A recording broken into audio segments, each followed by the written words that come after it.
Good evening. Today I have the lovely Jane with me. Hiya, Jane. Would you like to introduce yourself and tell us a little bit about yourself? Yeah, absolutely. My name is Jane Buckley. I'm actually sitting in a caravan in the northwest of Donegal and it's pouring with rain. I have just completed the second of a trilogy of fictional novels based from the early 1970s right through to the signing of the Good Friday Agreement in Belfast in 1998. And it's based around a number of characters that live in the city of Derry. And I'm a new writer. I haven't written before, and Donna has been kind enough to interview me with lots of tough questions, I'm sure, as to my journey so far in the writing world, which has been interesting, to say the least. So, did you always know that you wanted to be a writer?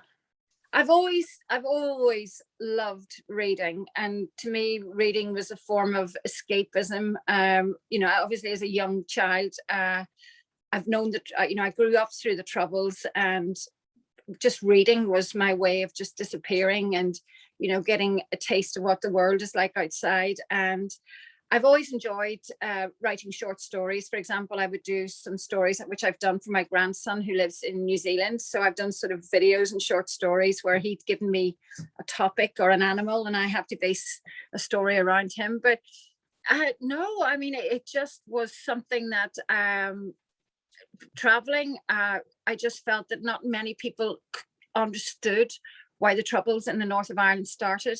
It was all very much what they read or heard on the media, and I wanted to, rather than writing a book on facts, in terms of so many great books have been written about what happened, but I thought by telling a story around the Troubles, people could both learn and understand what it was like to actually grow up at that awful time from every perspective, especially the younger generation.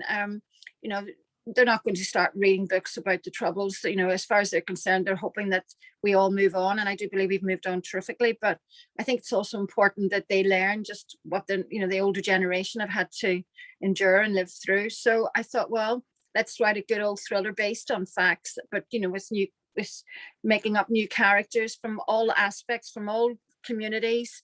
And the feedback, honestly, Donna, has been that it's working. I've had terrific reviews, and it's I have to start writing the third book next month, which terrifies me because I have all these ideas going on in my head. But I know, again, I've got this weird thing where I know what the last I know what the last scene's going to be. I know what the last words are going to be. So I have to evolve the story through to the end. So fingers crossed for that. No pressure. Yeah, nah, it's fine. You'll be fine. Oh, yes, I know. I keep telling myself that, but this is the thing. I mean, honestly, when I start to write, that's the dog. I just can't stop writing. I really can't. It's like I'm in the room with these characters and I'm loving them. Some of them, as I think I've mentioned to you before, I really distaste and just do not like. I don't know where they come from. But no, I never dreamt that I would write, but it's a whole new territory for me. And what made you finally make the decision to actually write it and then publish it as well? I think the reason I probably got very frustrated because I did approach quite a few publishers, both in Ireland and in the UK. And I'm sure every writer out there understands the experience of, getting, and has also researched their approach to a covering letter, what's got to be in a covering letter, and how you've got to put the first 3 chapters. And that in itself is psychologically, it's a really tough thing, to do. You've got to do a lot of research in terms of approaching the right publishers, the right genre. And it's demoralizing when the majority of the time you hear nothing back. I mean, I'd rather hear someone say, well, no, actually, no. But, you could wait weeks and months, and your heart goes when you get that email and you see it's from that publisher, and you think it's almost like winning the lottery. You think you hand your ticket in and you think, just maybe. And when the letter says no, but there was one particular agent who said, and forgive me if I'm repeating this, but never will have anything to do with the Troubles in Ireland. And I really felt that really made, it made me quite cross, so much so that I thought, well, you know what, I'm going to do it, I'm going to get it published. So I was able to get some money from my pension, and thank God I've got my hubby too, he's helped me. So I was able to get the book professionally edited, professionally a copywriter, and a proofreaders, and use Orla Kelly Publishing to get the book to look and feel as good as a traditional published book. And that has been a terrific learning curve. With the second book, I've certainly learned a lot more from the first, so I've only got 2 more to go, and then I'm retiring. I'm going to take up fishing or something. I'm not sure what I'm going to do. So that was the reason that I decided to self-publish. So you're not tempted to go off and write different sort of thrillers? No, not at all. I'm one of those really annoying people that, if I start something, I have to finish it. I mean, it's almost like, if you start to paint a room and you miss a corner or something, it drives me crazy. I just have to do it. And, to be honest, I started out writing one book, and then it just seemed to evolve into 2, and then into 3, and now into 4. Because I think for the 30 years of the Troubles, to really get a true understanding of the sort of things that were happening. For example, the early 70s were the worst years of the Troubles. I mean, around 500 people died in 1 year in 1972, compared to the previous year where there's around 19 people died. So it was a really awful time, and the 70s going through to the 80s. And then we would have had all the hunger strikes in the 80s, and politically things started to change and evolve in the mid 80s, going right through to the ceasefire in 1994, and then the agreement in 1998. So to sort of get the story to really, and I don't like using the word educate, but to help understand, comprehend what was going on here, it couldn't be done in 1 or 2 books. It had to be done over the 3 decades, and properly. Do you have a favorite character? I have to say, Caitlin McLaughlin, who's the main female character, there's a little bit of me in there, I have to say, little similar things. And I think, most people, when they do write about the characters, especially the main characters, that, for example, I would have made my own clothes, when I was a teenager, I was the secretary, I fell in love, say no more, so there's a little bit of element in her. I mean, and this, Donna, that, I mean, as a child, our house would have been raided quite regularly by the British Army. So that's from my own experience. And that's really, I think, why a number of people have found, especially chapter 1, particularly, quite hard hitting and harrowing, because it's a very, it's a violent, tough first chapter for a book, and can actually probably does deter people from, they're probably reading it and think, well, I don't if this is what this is like, I don't want to go in here. But it's not. It's it's a very crucial opening to people understanding why the Trouble started. So and I think that's one of the most important things about it. So yeah, Caitlin would probably be my favorite character. When I'm writing about her heart being broken, and we've all had our heart broken, I mean, it's very real for me. So I have to say, I am happily married, by the way, now, but to get that bit in. So definitely Caitlin. And you said at the beginning you've had great feedback from readers. Was that a relief? Undoubtedly, and it's almost, you still, I always have to joke about and say I haven't paid them, because, you obviously, and when you publish a book, your friends and family buy it, and you know what, they're going to tell you it's great. They're not going to turn around and say it's a load of rubbish, are they? If they do, you'll never speak to them again. But the thing that's amazing is, I've had readers from New Zealand, I've had readers from the UK, I've had readers from America, and they've all sort of said, oh my goodness, never knew that, I never knew this sort of thing was happening, and again, so the whole objective of writing the book, I do feel over time too, will really start to come out more and more. People have said, they can almost feel that they've been in the room, and there's a couple, as I say, there's a couple of another particular chapter where people have just been able to put, they haven't been able to read on, because it's based on a harrowing, awful thing that happened. And it's a very truthful book, in the sense of I haven't what's the word, I haven't cushioned anything in it. It's tough.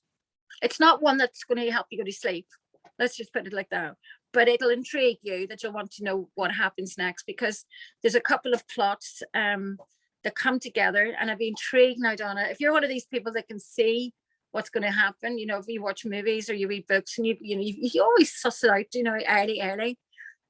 A couple of people have said never saw that one, never saw that happening. So, and that's part of the fun of just having the joy of just reading a thriller, and just finding out what happens. Although and it's it's been a journey, but I love it. I just love it. When you first sat down to start writing your first book, and thinking back to that now, has it been easier than you thought, tougher than you thought?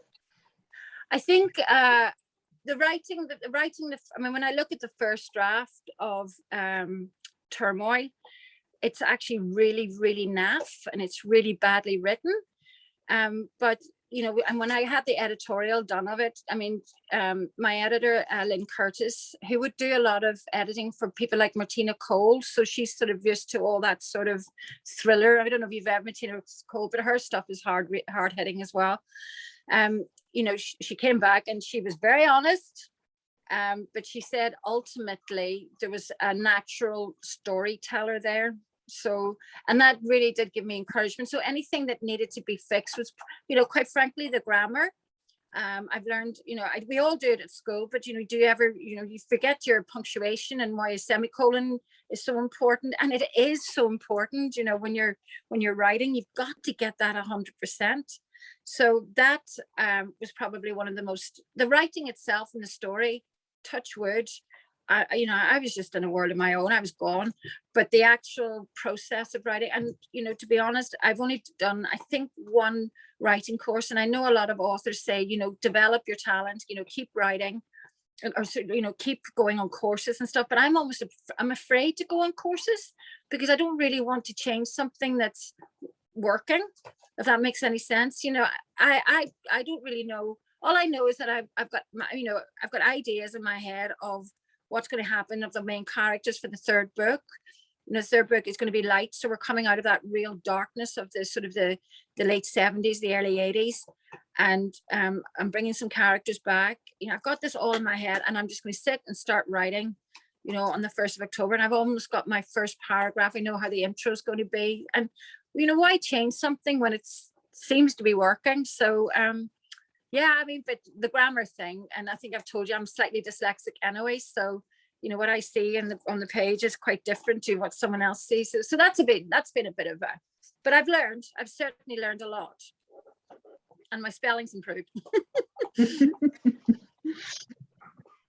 When you send it off to the editor, what is your most overused word or phrase that you have to cut out? Probably the wrong, actually. I probably can't say it. It's a 4-letter word, right? And she has come back to me and said, Jane, you need to. But it's funny, because if it's definitely an Irish thing. We use the F word. It's almost like at times a term of endearment. You feckin' or whatever. It's all part of the character of being Irish. But when we get cross or angry, so there's some scenes, or there's some scenes in the book, and she just had to say, Jane, I think you need to just bring that in. So no, I'm not particularly proud of that, I have to say, but I'm being totally honest. So but yeah, there are certain words, like nevertheless, or however, or there's always sort of words when you're trying to link on, so you have to try, and again, that's what I've learned. You've got to think of other ways of sort of leading into something rather than using the same words over and over. But that's the word. So I have to try in the third book and be a bit more polite. I know. I love it. It's brilliant. Oh my goodness. Have you made lots of author friends since you started writing? Yeah, I have. I mean, because what I'd actually there's a couple of really well-known authors. There's Brian McGilloway, he was a New York #1 best-selling author here in from the same city. And then there would be a lady called Claire Allen, and there's a girl called Sue Divin.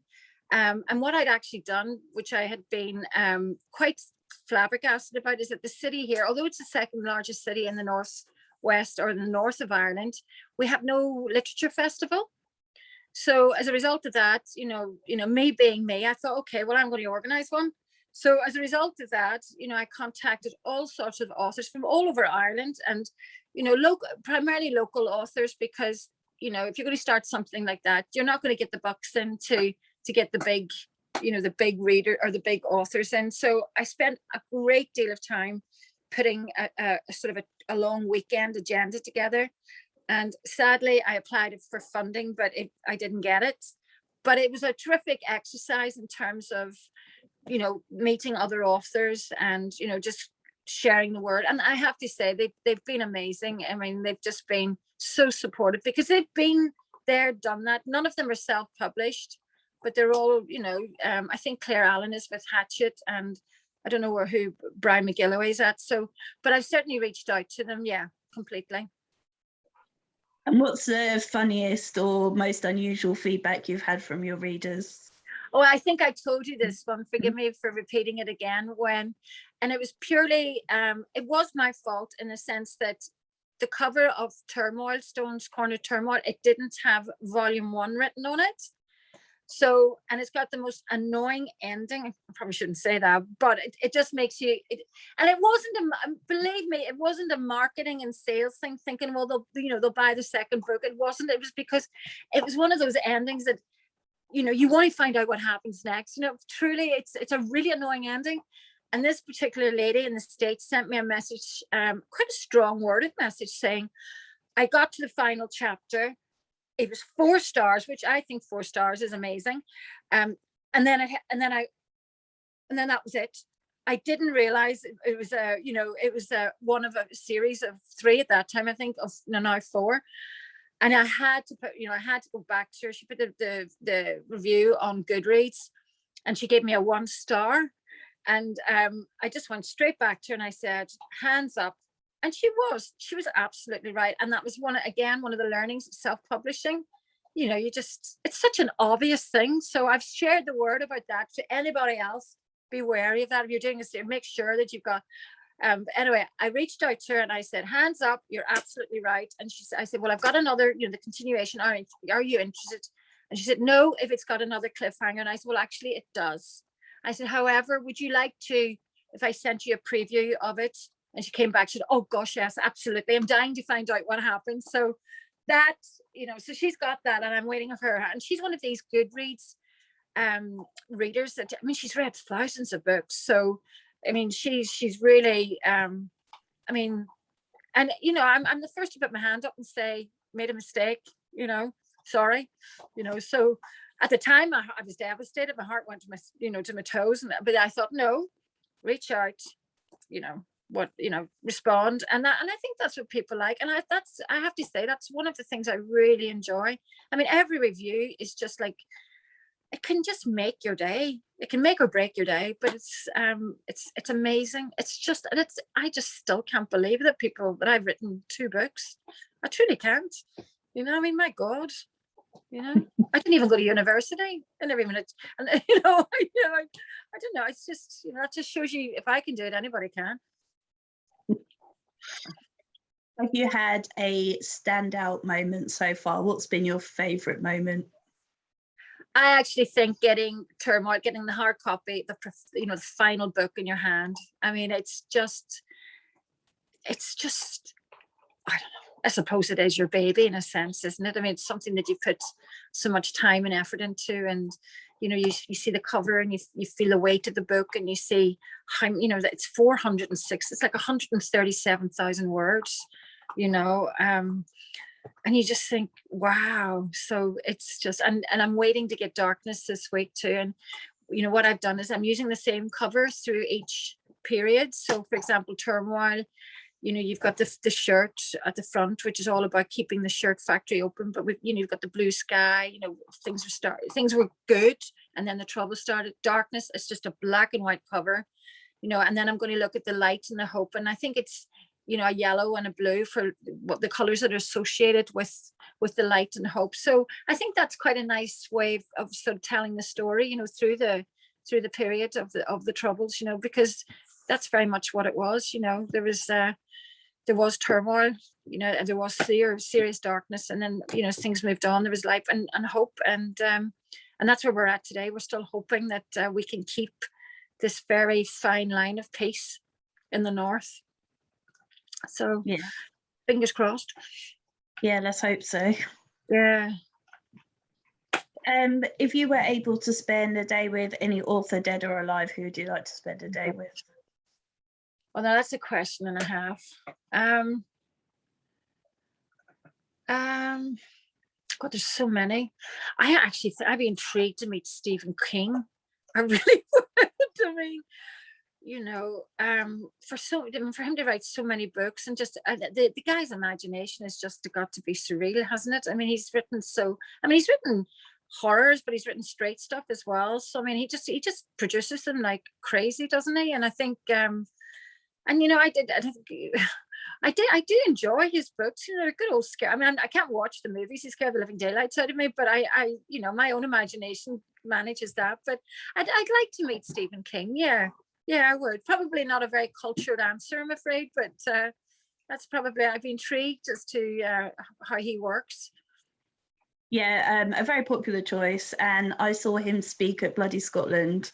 Him and Linwood Buckley were chatting. And yeah, it was just incredible, amazing. Yeah, I'd say he'd be somebody I'd be very interested to meet. Yeah, me too. I think it's his birthday today as well. Oh, I'm sure I saw on Twitter somewhere. I'll have to send him a message. Maybe I'll read the book.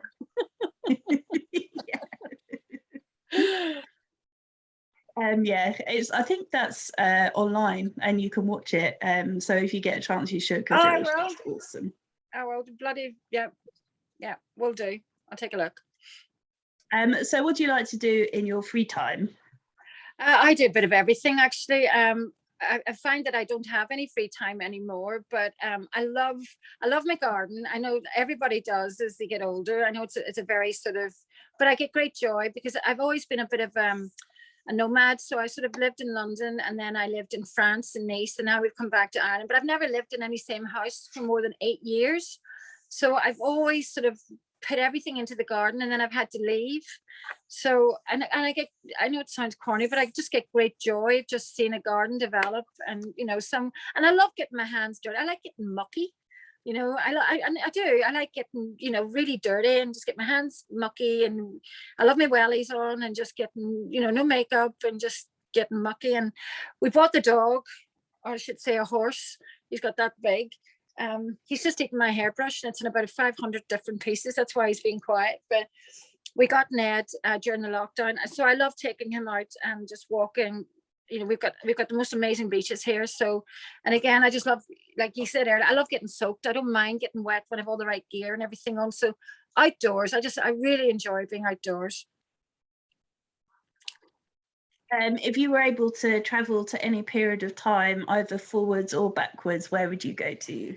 Oh, I think I'd love to have been a debutante. I just love, the sort of but I would have to have loads of money, so Bridgerton and stuff like that, I would have had no problem. And I'm not sure if I would have been happy if someone was telling me I was going to marry somebody that I didn't like or whatever, but it's just the costumes and the clothes and the fabric. And I think I'd love to be sort of that sort of era, the sort of Victorian sort of era, my dad used to say, there's a film on Jane with big dresses. I'm a big dress girl. I suppose it's a romantic in me. So, I look at my wedding dress, and I just I think, I look like I'd eat it. It was like right to there. So it was a Diana style, it was like, but you just felt magic, and the sleeves, you can just see my face, and it's all this stuff going, and you think, but to say that's just what it was. So yeah, I think that's definitely, but I wouldn't want to have been poor then. I would have definitely wanted to have been living in, Kensington or wherever there's some square in London at that stage. So yeah, that's what I would look like there. If you were to be a villain in a book, how would you kill your victims? Oh my goodness. Oh, I think I'd probably poison them or put them to sleep with, I couldn't imagine, I don't do blood. And I've believe it or not, even though I've grown up in Ireland and they have, obviously, you know about Irish wakes and stuff, I think I've only ever been to 2 wakes in my whole life, 3 wakes. And, I don't do wakes and stuff. So I'm not really very good with dead people. So I think I would be kind if I had to get rid of them. I'd sort of just somehow just let them fall asleep, put something in to just let them sleep. So no, I wouldn't be. I mean, considering what I'm able to write, I'm all talk. I'm the biggest yellow belly. Just no. So no, I think I'd be as kind as I could be. I'd make it as gently as I could be. I love that question because no one ever really has to think about it. They all know generally, like there's a minute maybe where they're like, and then they're like, yep, I'll poison them or I'll do whatever. It's fun. I've never been asked that before. So yeah, I hope this is never used in evidence. It's fine. It doesn't get shared anywhere. It's fine. Oh, brilliant. And if you were to be a fictional villain for a day, who would you like to be? Oh, I think Moriarty and Sherlock Holmes. I think I'd like to be him. Yeah, I think he's I think he's clever, and I just think he's always a step ahead. Well, he thinks he's a step ahead, but there's always a challenge there. So definitely that would be the one that female Moriarty. How's that? With a Derry accent. So I wouldn't stand out at all, would I? No, I think that's awesome. That's the first one that would come to me, actually. Yeah, definitely. Awesome. So if I was to ask your family, your husband, what your most annoying habits were, what would you say? My most annoying habits, probably that I nag a little bit too much. I think when I ask someone to do something, I love it when they do it, but having to ask them 4, 5, 6 times, because when I'm asked to do something, I do it because I want to get it done and out of the way. Whereas John or even my daughter, or Cassie, I'd say, right, will you do that for me? And then I get really hurt when they don't do it, because whenever they ask me to do something, I just do it. And I don't know whether it's my training. I mean, I was a secretary for many years. So when someone asked you to do something, you did it. So I was a secretary when I was 16, and when my first job. So that's what you do. You do it. That's it. So I probably do give them a bit of a nag, if they don't do it. And it can be the most simple thing, and that it can take so long for them to do it. And then I end up doing it myself, and I get cross. So yeah. I'm trying to think what else. Actually, I think I'm okay. I probably nag my husband about having too much wine at times, but who doesn't? Yeah. So but so I think that's probably it, Donna. Yeah, just do when I ask you to do something, just please do it. Yeah, it seems fair enough. Yeah. Well, I can't think of any more questions for you unless you think there's anything that I haven't asked you that you want to tell us. Not that I can think of. No, I mean, I think overall, I've really enjoyed the writing. I've really enjoyed the response the books are getting. But it's a bit of a carousel, or not even a carousel. It's a bit of a roller coaster, because it's a very emotive industry to be in, because it's also personal. If you do get that bad review, or it's tough.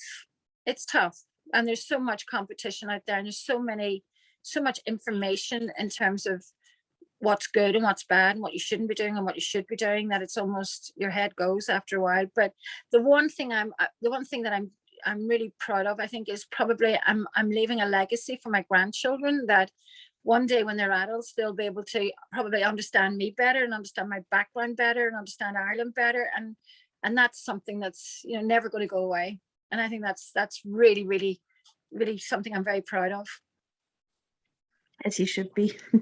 So, well, thank you very, very much. Thank you. So just before we go, would you like to remind everyone about your books, about your new one, where they can get it from and where they can find out more about you? Yeah, absolutely. We've got Stone's Corner Turmoil, which is available on Kindle at Amazon. And we now have Stone's Corner Darkness, which is the second volume, again available on Kindle for pre-order, which is available hardback from Friday, the 24th of September, from my website, www.janebuckleyWrites.com. And I can ship any of the books to anywhere in the world, signed copies. So fingers crossed everyone is intrigued and dying to read it. Them. Yes, hopefully, definitely. Well, thank you very much. Thank you, Donna. Thank you.